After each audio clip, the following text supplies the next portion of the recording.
de marche.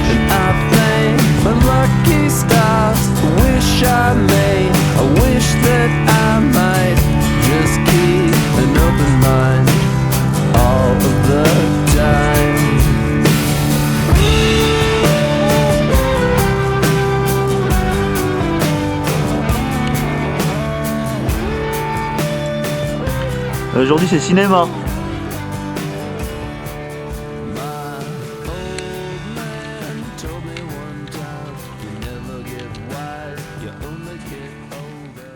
De la pointe de Gargan dans le Beaufortin avec Pierrot, hein, on allait faire cette descente en face sud.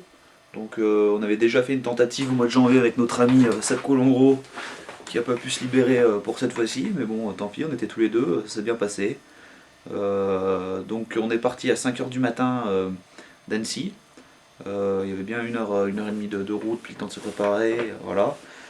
On a essayé de gratter un peu quelques mètres sur le sentier en essayant de monter assez haut en 4x4 sur la neige, mais bon, on a vite arrêté puisque de toute façon on a planté la voiture, donc après on a décidé de laisser la voiture là où elle était, d'aller faire la descente, puis de s'en occuper au retour.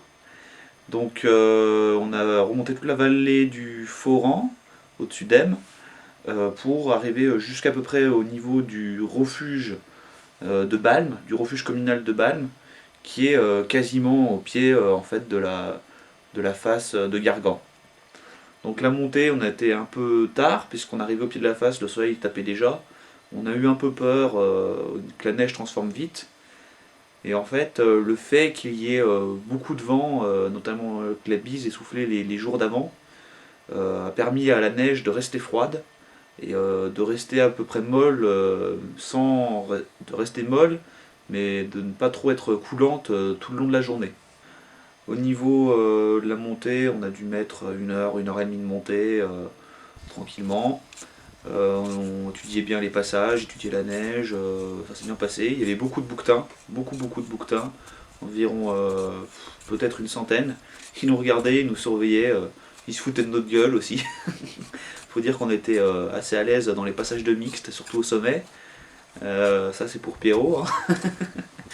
Donc non, à la sortie il y avait un passage de mixte, 15 mètres pour sortir au sommet, vraiment au sommet de la pointe. C'est vrai que c'était assez délicat, et puis avec les skis c'est jamais très facile à faire, et surtout en solo avec beaucoup d'exposition en dessous. Donc la pointe de Gargan, la montée, c'était pas mal, avec le mixte et les bouquetins. Donc voilà le résumé de la montée.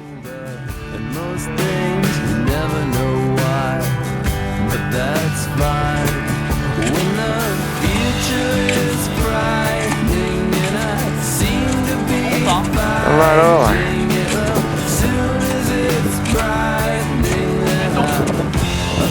Pour le moment, pourvu que ça dure.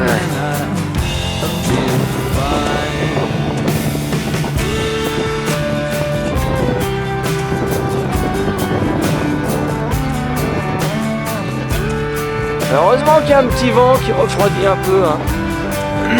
Ça pourrira moins vite.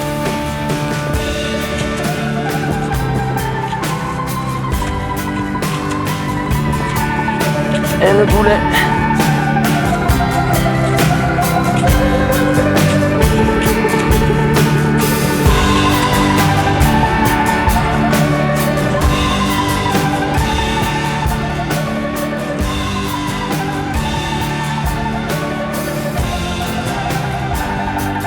Ah, ça devient étroit là-haut. Très étroit.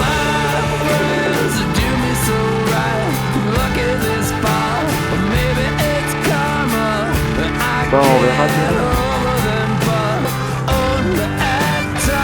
Une magnifique pente terminale de Gargan.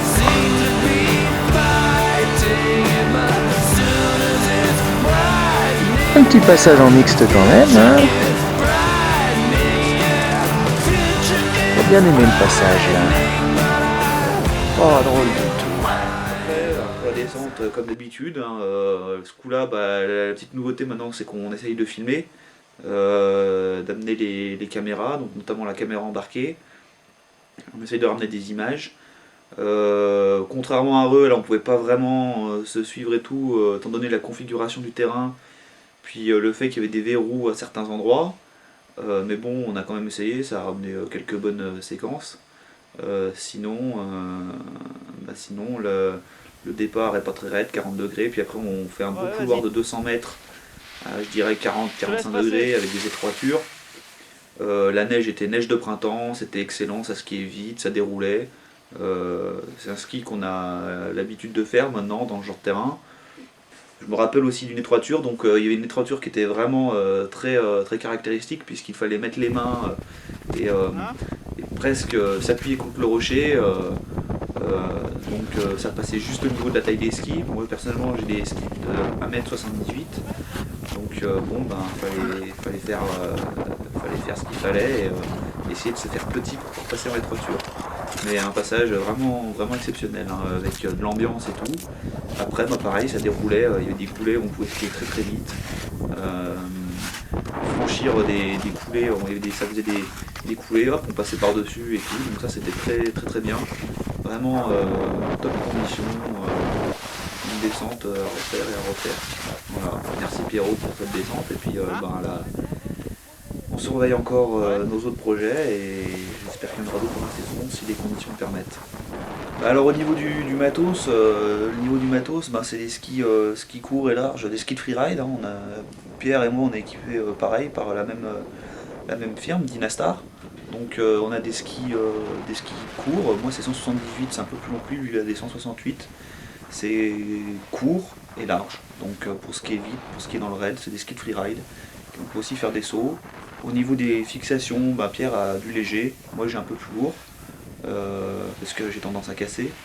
Alors la pointe de Gargan, au niveau de la difficulté, on a coté ça 5.3, qui correspond aux descentes par exemple l'année dernière de la pointe d'Areux ou du Jaloux, ou encore de l'Arcalo.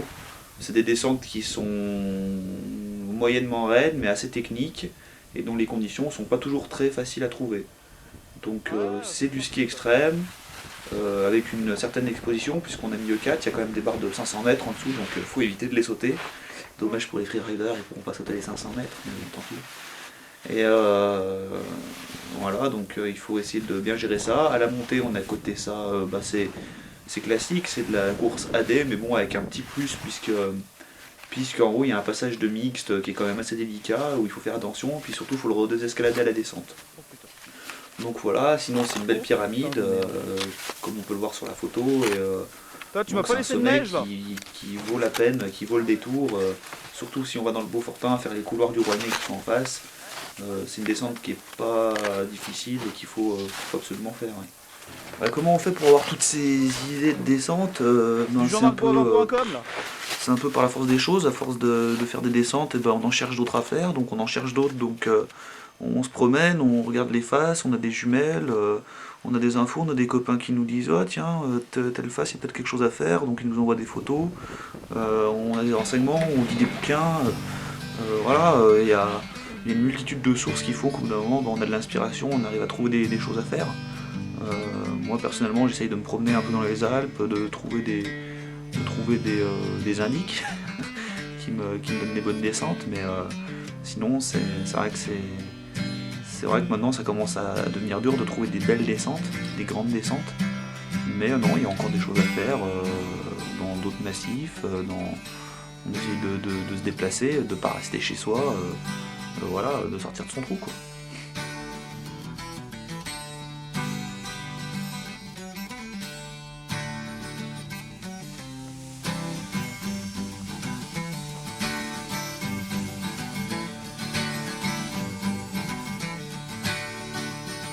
Hey lady, got the love I need. Baby, more than enough. Oh darling, darling, darling, walk a while with me. Oh, you got so much, so much, so much.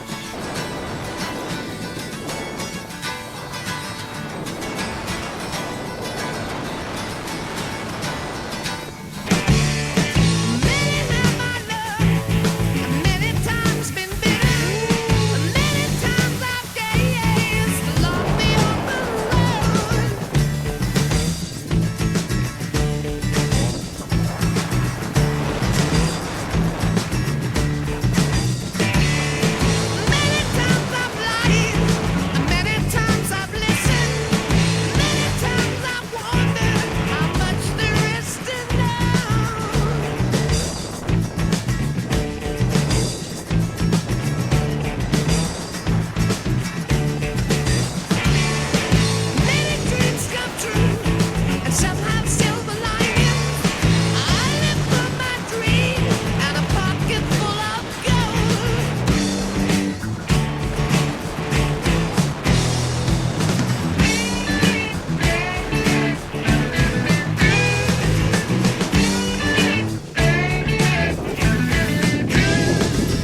Mais non, mais c'est les passages sur les dalles de rocher avec les 2,10 m.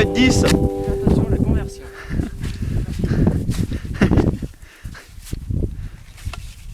On se rend pas compte dans le 60 degrés, c'est dur, hein, t'as vu?